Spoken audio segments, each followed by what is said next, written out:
اعوذ باللہ من الشیطان الرجیم بسم اللہ الرحمن الرحیم قل لا اجد فیما اوحی الی محرما علی طاعم یطعمہ۔ قل آپ صلی اللہ علیہ وسلم فرما دیجئے لا اجد فیما اوحی الی، جو میری طرف وحی کی گئی ہے میں اس میں کوئی حرام چیز نہیں پاتا۔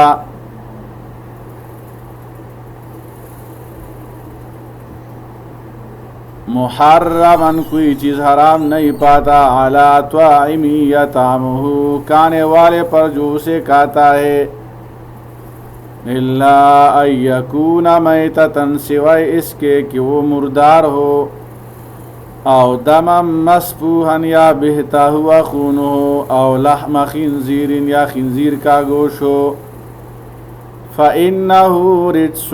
أَوْ فِسْقًا تو بے شک وہ ناپاک ہے یا جو نافرمانی کا باعث ہو۔ اُحِلَّ لِغَيْرِ اللَّهِ بِهِ نے وہ جانور جس پر ذبح کے وقت اللہ کے سوا کسی اور کا نام پکارا جائے، فَمَنِ اضْطُرَّ غَيْرَ بَاغٍ پھر جو مجبور ہوئے لیکن سرکش نہ ہو، ولا عاد اور نہ حد سے بڑھنے والا ہو، فَإِنَّ رَبَّكَ غَفُورٌ الرحیم تو بے شک آپ کا رب بڑا ہی بخشنے والا نہایت رحم فرمانے والا ہے۔ 4 چیزوں کی حرمت کا بیان ہے۔ نمبر 1 مردار، یعنی وہ حلال جانور جو ذبح کیے بغیر طبعی موت مرا ہو۔ نمبر 2 بہتا ہوا خون، یعنی ذبح کرتے وقت جانور کی رگوں سے نکلنے والا خون۔ نمبر 3 خنزیر کا گوشت جس کے جسم کا کوئی حصہ حلال نہیں۔ نمبر 4 وہ ذبیحہ جس پر اللہ کے سوا کسی دوسرے کا نام پکارا گیا ہو، مگر 2 شرائط کے ساتھ ان اشیاء میں سے کوئی چیز کھا کر جان بچائی جا سکتی ہے جس پر مواخذ نہیں۔ نمبر 1 نہ کھانے کی صورت میں ہلاکت کا ڈر ہو۔ نمبر 2 زیارتی نہ کرے، صرف اتنا کھائے جس سے جان بچ سکے، اس سے زائد کھانے کی اجازت نہ ہوگی۔ یہاں ایک چیز وضاحت طلب ہے، وہ یہ ہے کہ ظاہر آیت سے پتہ چلتا ہے کہ اللہ نے صرف ان 4 چیزوں کو حرام فرمایا ہے، اس کے علاوہ اور کوئی چیز حرام نہیں، حالانکہ ان کے علاوہ بہت سی ایسی چیزیں ہیں جو حرام ہیں، مثلا شراب، درندے وغیرہ۔ اس ضمن میں مفسرین کرام نے بڑی طویل ابحاث ذکر کیے ہیں۔ ان کا حاصل یہ ہے کہ آیت اکثر مفسرین کے نزد مکی ہے اور دوسری اشیاء کی حرمت دینہ طیبہ میں نازل ہوئی، تو اس آیت کا مطلب یہ ہوا کہ اس وقت تک جو وحی نازل ہوئی اس میں صرف ان 4 چیزوں کی حرمت کا بیان دیا گیا ہے، اور اس کے بعد وحی کا سلسلہ جاری رہا اور مختلف اوقات میں حکم الہی سے اور چیزیں حرام ہوتی رہی، یہاں تک کہ حضور صلی اللہ علیہ وسلم نے کچل کے دانت سے چیر کر کھانے والے ہر شکاری جانور اور فنجوں سے نوچ کر کھانے والے شکاری پرندے کو حرام قرار دیا۔ سیدنا عبداللہ ابن عباس رضی اللہ عنہ بیان فرماتے ہیں کہ زمانہ جاہلیت کے لوگ کچھ چیزیں تو کھا لیتے تھے اور کچھ سے نفرت کرتے ہوئے نہیں کھاتے تھے، تو اللہ نے اپنے نبی کو بھیجا، اپنی کتاب کو نازل فرمایا اور حلال کو حلال اور حرام کو حرام قرار دے دیا۔ بس جسے اللہ نے حلال قرار دیا وہی حلال ہے، اور جسے اللہ نے حرام قرار دیا وہ حرام ہے، اور جس سے سکوت فرمائے وہ قابل معافی ہے۔ پھر انہوں نے یہ آیت کریمہ پڑھی، قل لا اجد فیما اوحی الی محرما وعلی الذین ہادوا حرمنا کل ذی ظفر، اور ان لوگوں پر جو یہود ہوئے، حرمنا کل ذی ظفر ہم نے ہر ناخن والا جانور حرام کر دیا تھا، وَمِنَ الْبَقَرِ وَالْغَنَمِ اور گائے اور بکری میں سے، حرمنا علیہم شحومہما ہم نے ان پر دونوں کی چربی حرام کر دی تھی، الا ما حملت ظہورہما سوائے اس چربی کے جو ان دونوں کے پیٹ میں ہو، او الحوایا یا آنتوں میں لگی ہو، او مختلط بعظم یا جو ہڈی کے ساتھ ملی ہو، ذالک جزیناہم ببغیہم اس طرح ہم نے انہیں ان کی سرکشی کی وجہ سے دی، وَإِنَّا لَصَادِقُونَ اور بے شک ہم ضرور سچے ہیں۔ یہودیوں پر بعض حلال اشیاء کو وقتی طور پر حرام کر دینے کا بیان ہے۔ نمبر 1، ہر ناخن والا جانور سے مراد جس کے پاؤں پنجے کی شکل میں ہوں اور الگ الگ نہ ہوں۔ اونٹ، شتر، مرغ، بطخ وغیرہ کا قانون پر حرام تھا۔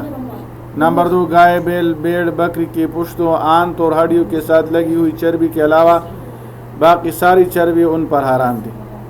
اللہ نے ان جانوروں کو بنی اسرائیل پر ان کی سرکشی کی وجہ بطور سزا حرام کیا تھا کہ ان کے انبیاء کرام کو ناحق قتل کرتے تھے اور لوگوں کو اللہ کے راستے سے روکتے تھے اور سور یا سود کھاتے تھے اور دیگر ناجائز اور حرام طریقوں سے لوگوں کا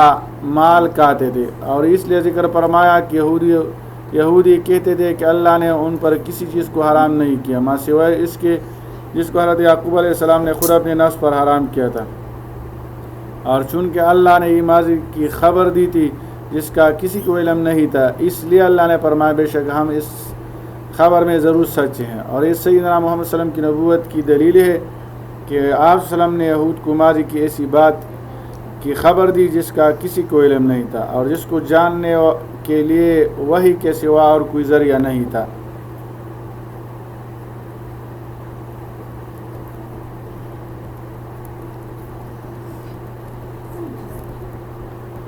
فَإِن كَذَّبُوكَ فَقُلْ رَبُّكُمْ ذُو رَحْمَةٍ وَاسِعَةٍ، لہذا اگر وہ آپ کو جھٹلائے تو آپ فرما دیجئے کہ تمہارا رب وسیع رحمت والا ہے۔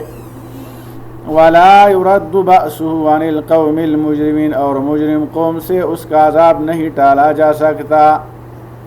سَيَقُولُ الَّذِينَ أَشْرَكُوا، ان قریب کہیں گے فَإِن كَذَّبُوكَ، اللہ کی صفت رحمت کا ذکر ہے، یہ بھی اللہ کی رحمت ہے کہ مجرمین کا مواخذہ پوری نہیں کیا جاتا بلکہ توبہ اور حق قبول کرنے کی مہلت دی جاتی ہے۔ البتہ مہلت کے باوجود حق کا انکار کرنے والے اللہ کی غضب سے بچ نہیں سکتے۔ سَيَقُولُ الَّذِينَ أَشْرَكُوا، ان قریب کہیں گے جنہوں نے شرک کیا، لَوْ شَاءَ اللَّهُ مَا أَشْرَكْنَا، کہ اگر اللہ چاہتا تو نہ ہم شرک کرتے، ولا آباؤنا، اور نہ ہمارے باپ دادا، ولا حرمنا من شیء، اور نہ ہم کسی چیز کو حرام ٹھہراتے۔ كذلك كذب الذين من قبلهم، اسی طرح ان لوگوں نے جھٹلایا تھا جو ان سے پہلے تھے، حتى ذاقوا بأسنا، یہاں تک کہ انہوں نے ہمارا عذاب چکھا۔ قل هل عندكم من علم، آپ صلی اللہ علیہ وسلم فرما دیے کیا تمہارے پاس کوئی علم ہے، فتخرجوا لنا، تو تم اسے ہمارے سامنے پیش کرو۔ ان تتبعون الا الظن، تو تم صرف گمان کی پیروی کر رہے ہو۔ وان انتم الا تخرصون، اور تم صرف انداروں سے بات کرتے ہو۔ مشرکین کے بارے میں ذکر ہے کہ وہ مشرکین یوں کہیں گے کہ اگر اللہ چاہتا تو نہ ہم شرک کرتے اور نہ ہمارے باپ دادا، اور نہ ہی ہم از خود کسی چیز کو حرام ٹھہراتے نہیں اپنی حجتی کے لیے۔ ایسی لوگ تقدیر کا سہارا لیتے اور مجرموں کا ہمیشہ یہی وتیرہ رہا ہے، حالانکہ مشیت اور رضا الگ الگ چیز ہے۔ بہرحال یہ لوگ اسی کے مکلف ہے کہ اچھائی کرے اور برے سے روکے، ورنہ مشیت کو بطور بہانہ ہر مجرم اور ہر گناہگار پیش کر سکتا ہے۔ باہر کے اس ارشاد سے مشرکین کے آخری اعتراض کو نقل کر کے اس کا رد فرمایا گیا کہ ان لوگوں کا حق یہ نہ ہے کہ اگر ہم نے شرک کا ارتکاب کیا اور اللہ کی مرضی کے خلاف کسی چیز کو حرام قرار دے دیا تو اللہ نے ہمیں اس نافرمانی سے روکا کیوں نہیں۔ سو ان لوگوں کا اعتراض ایک بالکل احمقانہ ہے۔ انسانوں کو کسی قول یا فعل کی آزادی ملنا اس بات کی دلیل نہیں بن سکتا کہ وہ اللہ کے یہاں صحیح ہے، ورنہ ہر مجرم اس بہانے کا سہارا لے سکتا ہے۔ چنانچہ ہر انسان کو اس دنیا میں آزادی اور اختیار سے نوازا گیا ہے اور اسی میں اس کا امتحان ہے، اور یہ حکمت کا تقاضا بھی ہے، ورنہ کل قیامت کے دن انسان مجبوری محض ہونے کو بہانہ بناتا تو اسے تو کوئی آزادی اور کسی قسم کا اختیار حاصل نہ تھا۔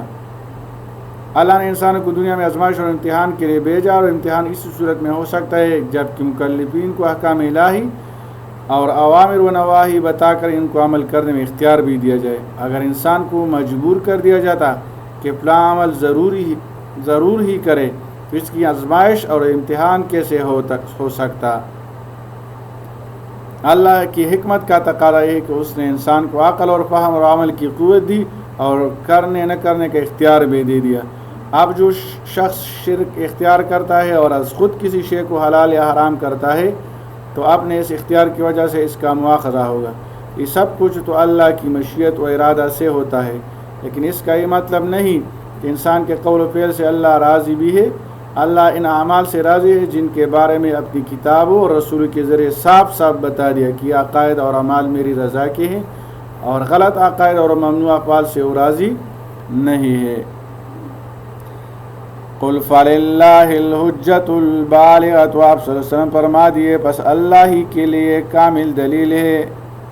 فلو شاء لہداکم اجمعین، لہذا اگر اللہ چاہتا تو تم سب کو ہدایت عطا فرماتا۔ مشرکین کے جرائم کو بے نقاب کر کے اللہ نے حجت پوری فرما دی۔ اللہ چاہے تو سب کو ہدایت دے، لیکن جبری ہدایت دینا اللہ کی حکمت کے خلاف ہے۔ جبریہ کا ارادہ اور ابطال، ایسی دلیل جو تمام شکوک و شبہات کو جڑ سے اکاڑ دے، صرف اللہ ہی کے پاس ہے۔ اس آیت میں یہ تنبیہ ہے کہ اللہ واحد ہے، اس نے رسولوں کو دلائل و معجزات